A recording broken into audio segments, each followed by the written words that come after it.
When the Fellowship passes under the eaves of the Golden Wood, something changes. The light is different. The air is different. Frodo feels like he stepped out of his own age and into a world that vanished long ago. A place where nothing is faded, nothing is broken, and nothing seems to grow old. To the hobbits, it's the most magical place they've ever set foot in, and every one of them reaches sooner or later for that same word to describe it: magic. Today on Nerd of the Rings, we explore the magic of Lothlórien.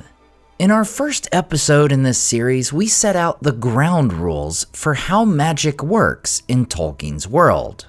That there are no spell books and no wizard duels, just the deep art of the elves. What mortals call magic, the elves themselves simply call making. And Lothlórien is where that idea comes fully to life, because there's no place in Middle-earth more steeped in enchantment than the realm of the Galadhrim.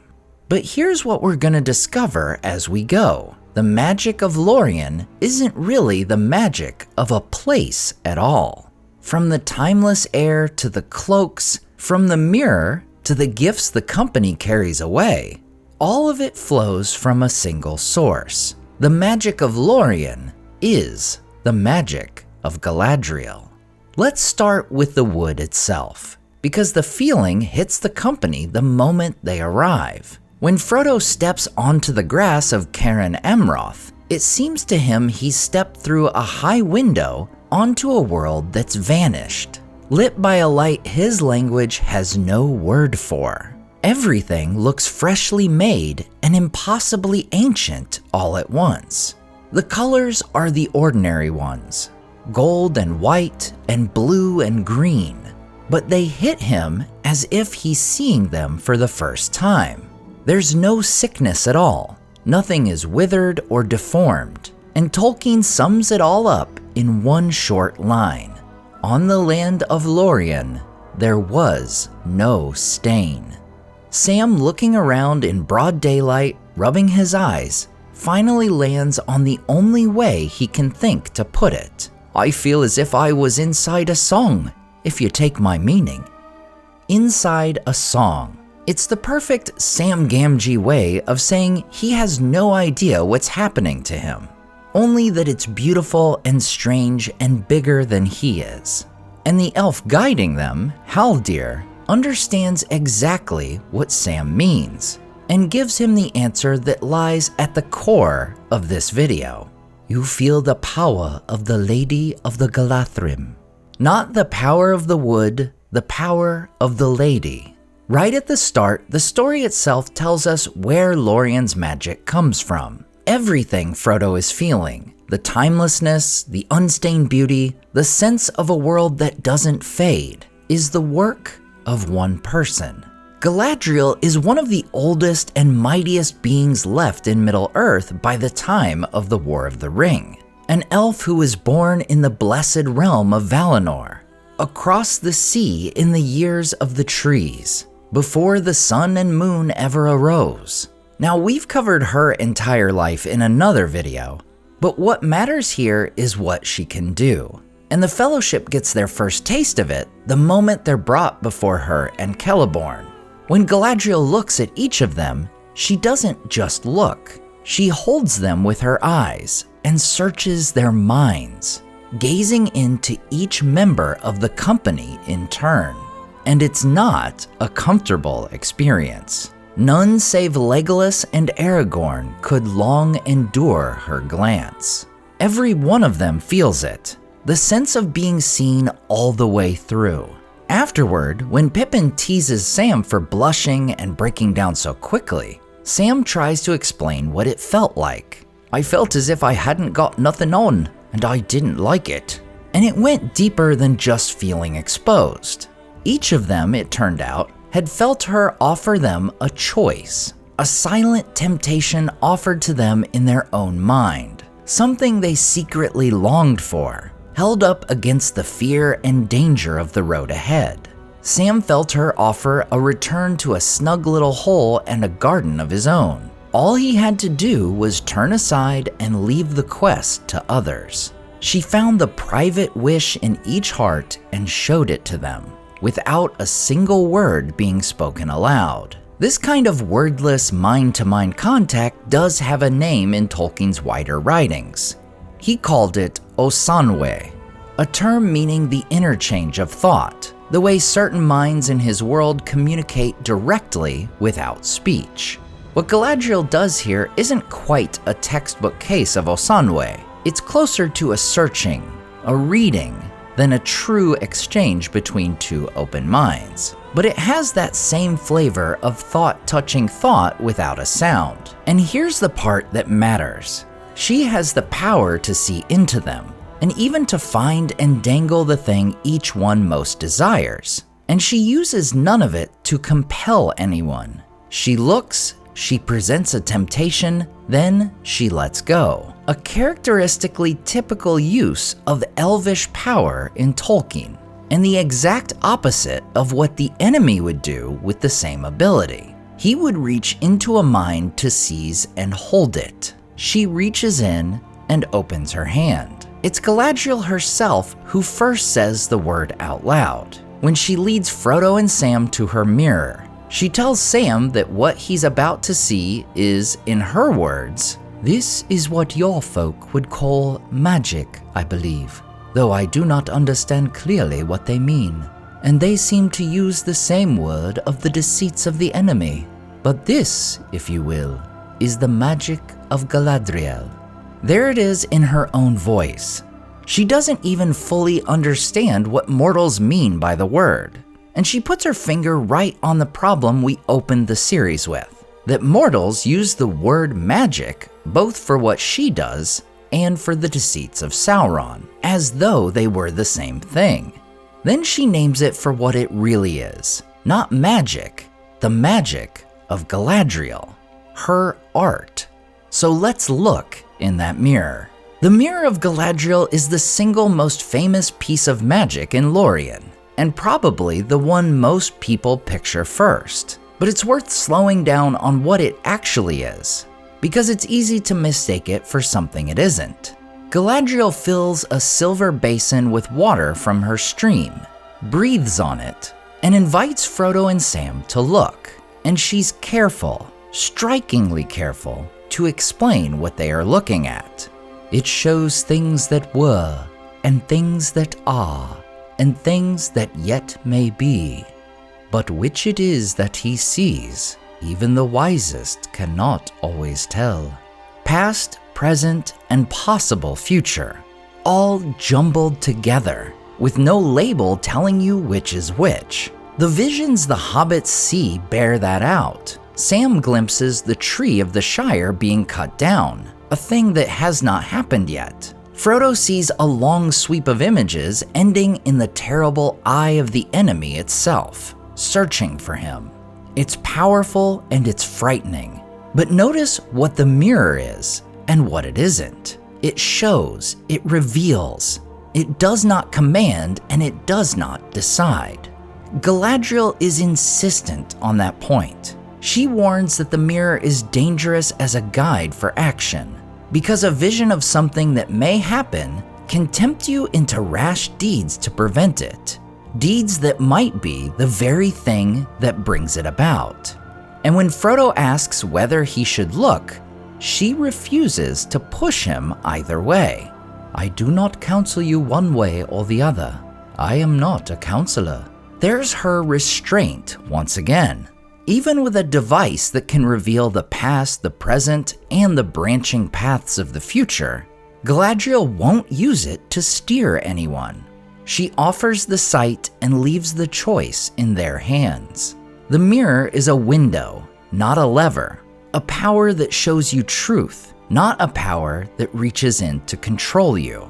But the mirror scene gives us something even more important than the mirror. Because when Frodo pulls back from that vision of the eye in terror, Galadriel says something that finally explains how this whole land actually works. She tells him not to imagine that Lórien is protected the way an ordinary kingdom is protected. But do not think that only by singing amid the trees, nor even by the slender arrows of the elven bows, is this land of Lothlórien maintained and defended against its enemy. It's not defended by song or archers, but what is it defended by? Simply by Galadriel. She goes on to reveal something staggering, that even as she stands there speaking to Frodo, she is locked in a silent, constant contest of the minds with the Dark Lord himself. Even as I speak to you, I perceive the Dark Lord and know his mind, or all of his mind that concerns the elves, and he gropes ever to see me and my thought, but still the door is closed. This is the Magia and Goetia distinction from our previous episode brought to life. Two beings of tremendous power, mind against mind. One of them gropes, reaching out to see, to penetrate, to dominate. The other holds the door shut. The peace of Lórien, the unstained beauty, the sense that nothing here can be touched by the shadow outside, all of it rests on the unceasing will of one elf, holding a door closed against the most powerful being in the world. And she can do it because of what she wears on her finger. As she lifts her hand toward the east in a gesture of denial, the light of Eärendil's star glances off a ring, gold set with a single white stone, and Frodo suddenly understands, which Galadriel confirms. This is Nenya, the ring of adamant, and I am its keeper. Nenya is one of the 3 rings of the elves, made in the Second Age, free of Sauron's direct touch, but made with the knowledge he had taught, and bound up ultimately with his own one ring. We're not going to dive into the full lore of the 3 rings here. There's a video all its own for that topic. What matters for Lórien is what Nenya does. It is a ring of preservation. Its power is to ward off time and decay, to keep what is beautiful from fading, to hold a place unstained against the wearing of the years. Now go back to that phrase from earlier. On the land of Lórien, there was no stain. That's not just a pretty piece of text. It's a job description. It is precisely what Nenya does, channeled through the will and the art of the lady who wields it. The wood feels untouched by time because a ring of preservation, in the hands of one of the mightiest elves who ever lived, is actively keeping it that way. When the company finally leaves Lórien, Galadriel sends them off with gifts, and several of them carry that same enchantment out into the wider world. Most are practical: a bow for Legolas, a belt for each of the others, a treasure beyond price for Gimli. But a few of the gifts are something more, and they show us elvish art at its purest, most portable form. We'll start with the cloaks. As the elves hand them out, Pippin asks the obvious question: are these magic cloaks? And he gets that wonderful answer that we heard in the last video. The elf who simply doesn't recognize the word. The cloaks won't stop a blade, he explains, but they'll keep the wearer hidden from unfriendly eyes. But let's focus on the reason he gives for why they're special. Because it's the closest thing in all of Tolkien to a definition of how elvish making works. We put the thought of all that we love into all that we make. This is the whole secret right here. Elvish magic isn't incantation or alchemy. It's love and thought and care, poured so deeply into the act of craft that the finished thing carries something of the maker's heart in it. The cloaks have the color of Lórien itself, leaf and branch, water and stone, the twilight of the wood the Galadhrim love, because the love of those things was woven into them on the loom. To a hobbit, that looks like magic. To the elf who wove it, it's simply what happens when you make something with your whole heart. The same is true of the way bread they're given. the limbus, made with that same care, more sustaining than anything mortal kitchens produce. It carries deep significance in Tolkien's writings. But for us, it's one more example of the principle that elvish making is infused with more than skill alone. Next, there's the gift Galadriel gives to Sam, the gardener, the one who'd wish so much to see elf magic. She gives him a plain box of gray earth from her own orchard, telling him, "Such blessing as Galadriel has still to bestow is upon it." Now listen to that phrasing, such blessing as she has still to bestow. Even as she gives this gift, her power is waning. She's measuring out what little she has left. And she tells Sam something sad and lovely about her own realm. "For our spring and our summer are gone by, and they will never be seen on earth again, save in memory."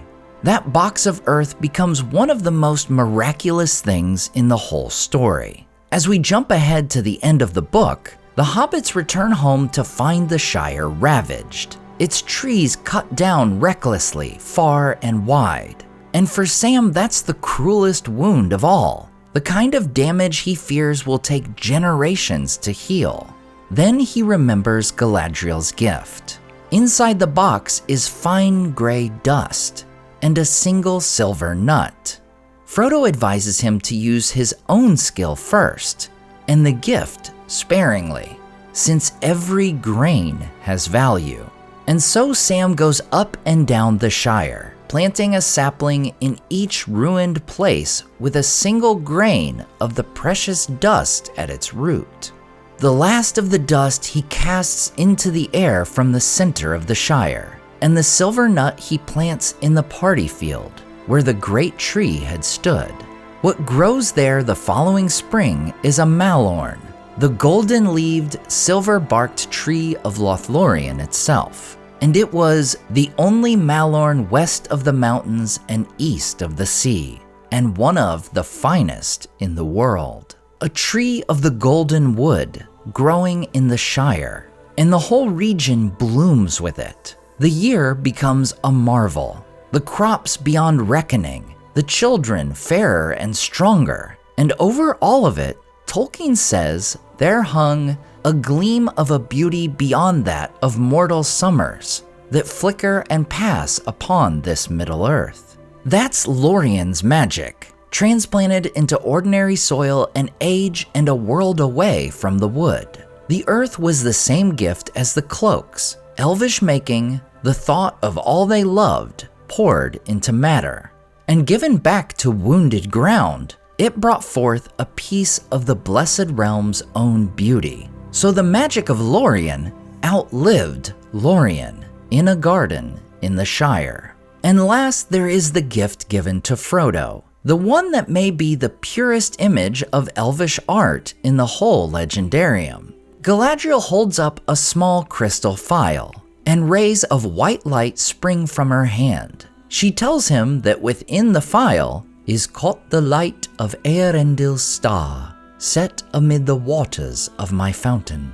Light, the most precious thing in all of Tolkien's world, going back to the two trees and even earlier, is captured, held in glass, and given away freely as a gift. May it be a light to you in dark places, when all other lights go out.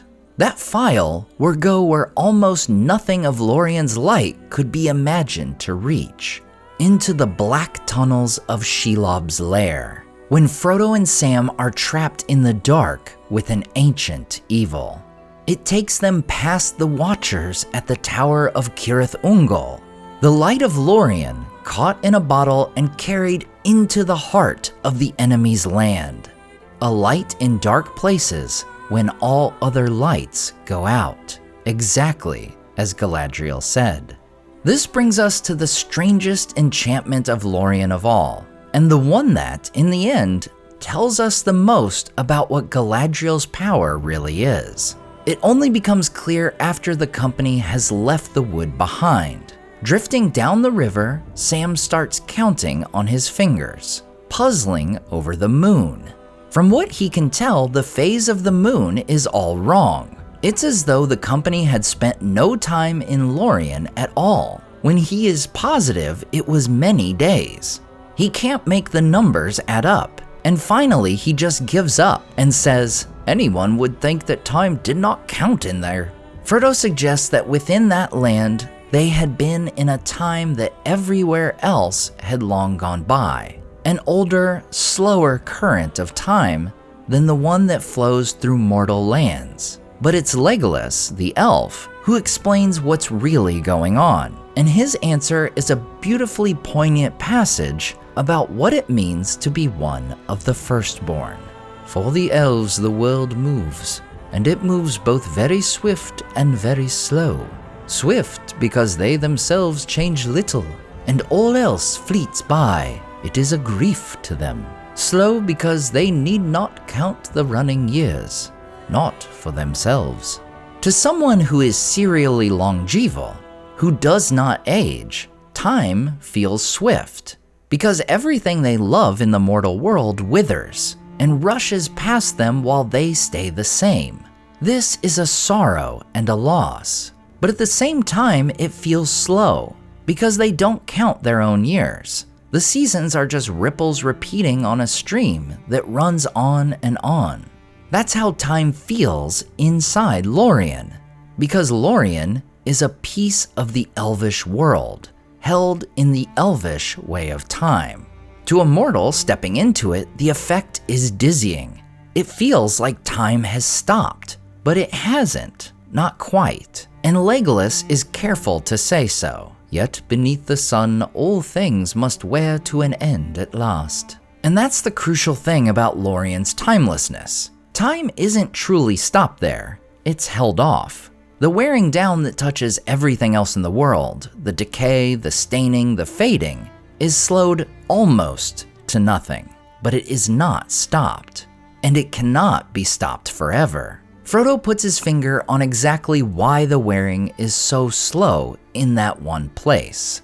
The power of the lady is on it. Lórien is unfading because it's the land where Galadriel wields the elven ring, at which point Aragorn quietly warns that such things shouldn't be spoken of, even among friends, outside the borders of the wood. That's how closely the secret of Nenya is guarded.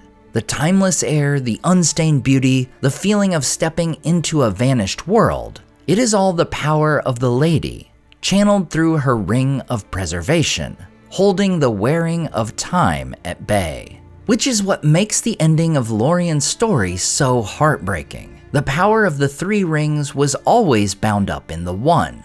And so Galadriel tells Frodo the hard truth about his own quest, that if he succeeds, if the one ring is destroyed, her ring will fail with it. There's no version of victory that spares Lórien. To defeat Sauron is to end the magic of the Golden Wood. Lothlórien will fade, and the tides of time will sweep it away. We must depart into the west, or dwindle to a rustic folk of dell and cave, slowly to forget and to be forgotten. That's the price, and Galadriel knows it from the start. Every day she holds the door shut against Sauron, she's defending a realm she knows is already doomed by the very war she's fighting to win. And when Frodo offers her the One Ring freely, the ring that could make her power permanent, preserve Lórien forever, and make her a queen mighty beyond reckoning, she refuses it. She chooses the fading. She chooses to let the magic of Lórien pass out of the world rather than seize the power that would keep it, because she understands that holding on that way would turn her into exactly the thing she spent an age fighting against. The magic of Lothlórien was never really a property of the trees or the soil or the golden light. It was the art and the will and the love of one elf poured into a land, held against the dark at a terrible cost, and finally, willingly, let go. The magic of Lórien was the magic of Galadriel. But now the question is for you. Of all the gifts and wonders of Lothlórien, which one would you most want to carry out of the Golden Wood? Let me know in the comments, and we'll return to this series soon when we travel to another elven realm and the magic of Rivendell. As always, I want to say a huge thank you to all my Patreon and YouTube supporters who make this channel possible. CCDC Red Team, Evil Chameleon, Tom DeBombadil 19, Lissamy the Cinda, Rabbi Rob Thomas, Charles Leisure, Joe Tepper, The Mighty Mim, Andrew Carlisle, Swirled Traveler, Matthew Jeffrey, Viking Lord, Alvin Einbert, Jeremy Daniel Derby, Madame Director, Freya Firestar, Chris and Meg Q, Jason Cummings, Leo Vittori, Sky Carcass, Slide Belts, Dane Ragnarsson, Berto Berg, Graham Derricott, The Dark-Haired One, Wyland, Kiara Berlin, Z and N, Evely, Kia, Landry Quinn Walker, Ice Glazer, Levi Olden, The Last Valorakar, and Kalasor, Micah Wu, and Debbie. If you enjoyed the artwork in this video, check out the artists in the description to purchase prints of their great work for yourself. Thanks so much for watching, and we'll see you next time on Nerd of the Rings.